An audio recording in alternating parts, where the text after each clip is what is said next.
সমগ্ৰ ৰাজ্যজুৰি যি নিৰ্বাচনৰ যি বৈতৰণি সেই বৈতৰণি বা এক প্ৰকাৰ ক'বলৈ গ'লে ৰণদংকা দেখিবলৈ পোৱা গৈছে আৰু দেখিবলৈ পোৱা গৈছে যে এফালে যদি চাবলৈ যাওঁ বিৰোধীৰ যি মিত্ৰতাৰ প্ৰসংগ সেই প্ৰসংগ এতিয়া দেখিবলৈ পোৱা গৈছে আৰু আনফালে যদি চাবলৈ যাওঁ শাসকীয়ৰ যি ৰণদংকা বা তেওঁলোকৰ যি ষ্ট্ৰেটেজি সেই ষ্ট্ৰেটেজিও কিন্তু ইতিমধ্যে দেখিবলৈ পোৱা গৈছে। এতিয়া আজিৰ দিনটোৰ আটাইতকৈ গুৰুত্বপূৰ্ণ কথাটো বা গুৰুত্বপূৰ্ণ খবৰটো এইটোৱেই যে অসম গণ পৰিষদৰ ফালৰ পৰা কেইখন আসন বিচৰা হ'ব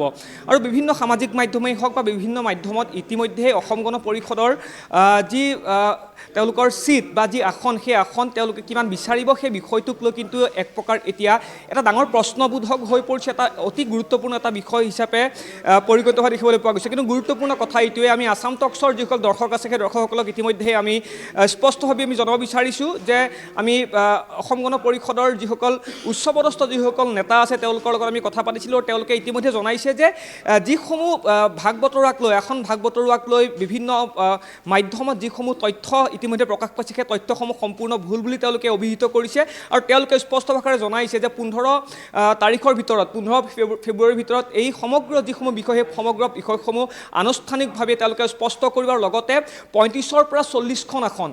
বিধানসভাৰ 2026টা সমষ্টিৰ 35ৰ পৰা 40খন আসন তেওঁলোকে বিচাৰিব আৰু এই কথা ইতিমধ্যে আসাম টকছৰ হাতত স্পষ্ট কৰিছে। আৰু আমি কিছু সময়ৰ পিছতেই সমগ্ৰ যি আমাৰ হাতত আহি পৰা যি ফোন ইন যি টেলিফোনিক যি বাৰ্তালাপ আমি শুনাব চেষ্টা কৰিম আৰু বৰ্তমান সময়ত এইটোৱেই এটা গুৰুত্বপূৰ্ণ খবৰ যে যি খোৱা কামোৰাৰ ক্ষেত্ৰত বা যিসমূহ আসন ভাগ বটোৱাৰ ক্ষেত্ৰত মুখ্যমন্ত্ৰীয়ে হওক বা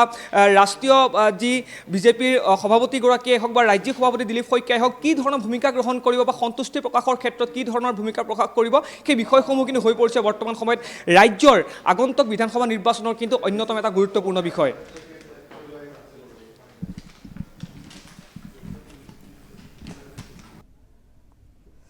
হয়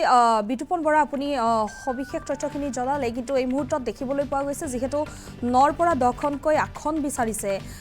আসনৰ বিপৰীতে 35ৰ পৰা 40খনকৈ আসন বিচাৰিছে। এই মুহূৰ্তত আপোনাৰ পৰা এই সন্দৰ্ভত সবিশেষ জানিব বিচাৰিম। আপুনি যিটো কথা উত্থাপন কৰিছে অতি গুৰুত্বপূৰ্ণ প্ৰশ্ন উত্থাপন কৰিছে। যদি চাবলৈ যাওঁ আমি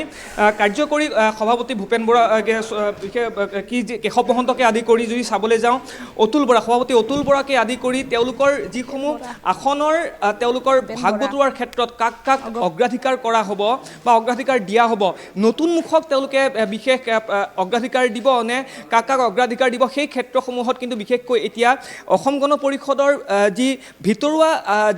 যি মহল সেই মহলত কিন্তু ব্যাপক চৰ্চা ইতিমধ্যেই চলিছে আৰু মই ইতিমধ্যে স্পষ্ট কৰিছোঁৱেই যে বিভিন্ন মাধ্যমত যিহেতু ইতিমধ্যে ওলাইছে যে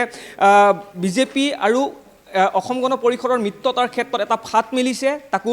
যি আসন ভাগ বিতৰুৱাক লৈ সেই খবৰটো ইতিমধ্যে আমাৰ হাতত আহি পৰা তথ্য অনুসৰি স্পষ্ট ভাষাৰে মই পুনৰবাৰ জনাইছোঁ, আমাৰ হাতত আহি পৰা তথ্য অনুসৰি সেই তথ্য সম্পূৰ্ণ ভুল আখ্যা দিছে আৰু ইতিমধ্যে উল্লেখ কৰিছে যিহেতু NDAৰ যি ব্যৱস্থা সেই ব্যৱস্থাত অসম গণ পৰিষদ আছে আৰু সেই ব্যৱস্থাটোক লৈ অসম গণ পৰিষদে